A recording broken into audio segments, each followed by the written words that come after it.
맥케인 성경 읽기 204일차입니다. 성도 여러분, 우리가 두려운 이유는 문제가 크기 때문만이 아닙니다. 그 문제 앞에서 나 혼자라고 느끼기 때문입니다. 아무리 작은 문제라도 혼자 감당해야 한다라고 생각하면 누구나 두렵습니다. 그러나 아무리 큰 문제라도 누군가 함께 한다는 확신이 있으면 다시 일어설 수 있습니다. 오늘 내 본문은 우리에게 한 가지를 분명히 말씀합니다. 승리와 구원과 치유의 근거는 내가 강하다는 데 있지 않습니다. 강하신 주님이 나와 함께 하신다는 데 있습니다. 사사기 6장에서 기드온은 미디안 사람들을 피해 포도주 틀에 숨어 밀을 타작하고 있었습니다. 그는 용사처럼 보이지 않았습니다. 두려워 숨었고 자신은 집안에서도 가장 작은 사람이라고 말했습니다. 그런데 여호와의 사자가 그를 찾아와 말씀합니다. 큰 용사여, 여호와께서 너와 함께 계시도다. 기드온은 용감해서 부름받은 것이 아닙니다. 하나님께서 함께 하시기 때문에 용사가 될 수 있었습니다. 하나님께서는 기드온에게 너는 충분히 강하다라고 말씀하지 않습니다. 내가 반드시 너와 함께하리라고 말씀하십니다. 사랑하는 성도 여러분, 하나님은 우리의 약함을 모르고 부르시는 분이 아닙니다. 우리의 두려움과 부족함을 다 아시면서도 찾아오셔서 말씀하십니다. 내가 너와 함께하리라. 그러므로 믿음은 내가 강해지는 것이 아닙니다. 약한 내가 함께 하시는 주님을 의지하여 일어나는 것입니다. 사도행전 10장에는 고넬료가 등장합니다. 그는 이방인이었지만 하나님을 경외하며 기도하고 어려운 사람들을 도왔습니다. 하나님께서는 그의 기도를 잊지 않으셨습니다. 베드로를 보내 복음을 듣게 하셨고 그와 그의 가족에게 성령을 부어주셨습니다. 하나님은 사람의 외모와 출신을 보지 않습니다.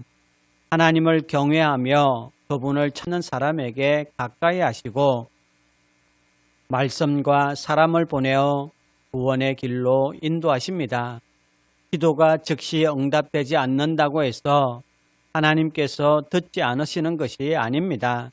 내가 알지 못하는 동안에도 하나님은 사람을 준비하시고 길을 여시며 말씀을 주십니다.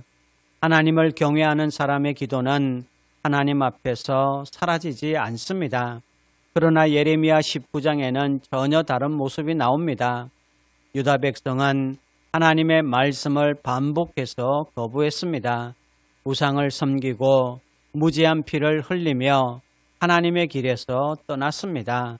하나님께서는 예레미야에게 온기를 깨뜨리게 하시며 그들에게 임할 심판을 경고하셨습니다. 하나님께서 그들을 먼저 버리신 것이 아닙니다. 그들이 말씀을 거부하며 하나님의 함께하심을 밀어냈습니다. 여기서 우리는 반드시 기억해야 합니다. 주님의 함께하시면 내가 원하는 대로 살아도 하나님께서 무조건 보호해 주신다는 뜻이 아닙니다. 주님과 함께 걷는 사람은 주님의 말씀을 듣고 죄에서 돌이켜야 합니다. 말씀을 거부하면서 함께 하심만 구할 수는 없습니다. 마가복음 5장에는 사람이 해결할 수 없는 고통이 등장합니다. 귀신 들린 사람은 누구도 제어할 수 없었습니다. 혈루증을 앓은 여인은 12해 동안 모든 방법을 다 써보았지만 나아지지 않았습니다. 야이로의 딸은 결국 죽었다는 소식까지 들려왔습니다. 그러나 예수님께서 함께 하시자 상황이 달라졌습니다. 결박된 사람은 온전해졌고 병든 여인은 고침을 받았으며 죽은 아이는 다시 일어났습니다. 사람들은 이제 끝났다라고 말했지만 예수님은 야이로에게 말씀하십니다. 두려워하지 말고 믿기만 하라. 사랑하는 성도 여러분, 사람이 끝이라고 말한 자리가 주님께도 끝은 아닙니다. 우리가 해결할 수 없다고 해서 주님도 해결할 수 없는 것이 아닙니다. 오늘도 주님은 우리의 결박과 상처와 절망의 자리에 찾아오십니다. 그러므로 오늘 우리에게 필요한 것은 문제가 모두 사라지는 것이 아닙니다.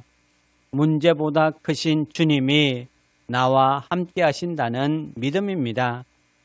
지금 무엇이 두렵습니까? 어떤 문제 앞에서 혼자라고 느끼고 있습니까? 오늘 주님의 말씀을 붙드십시오. 내가 반드시 너와 함께하리라.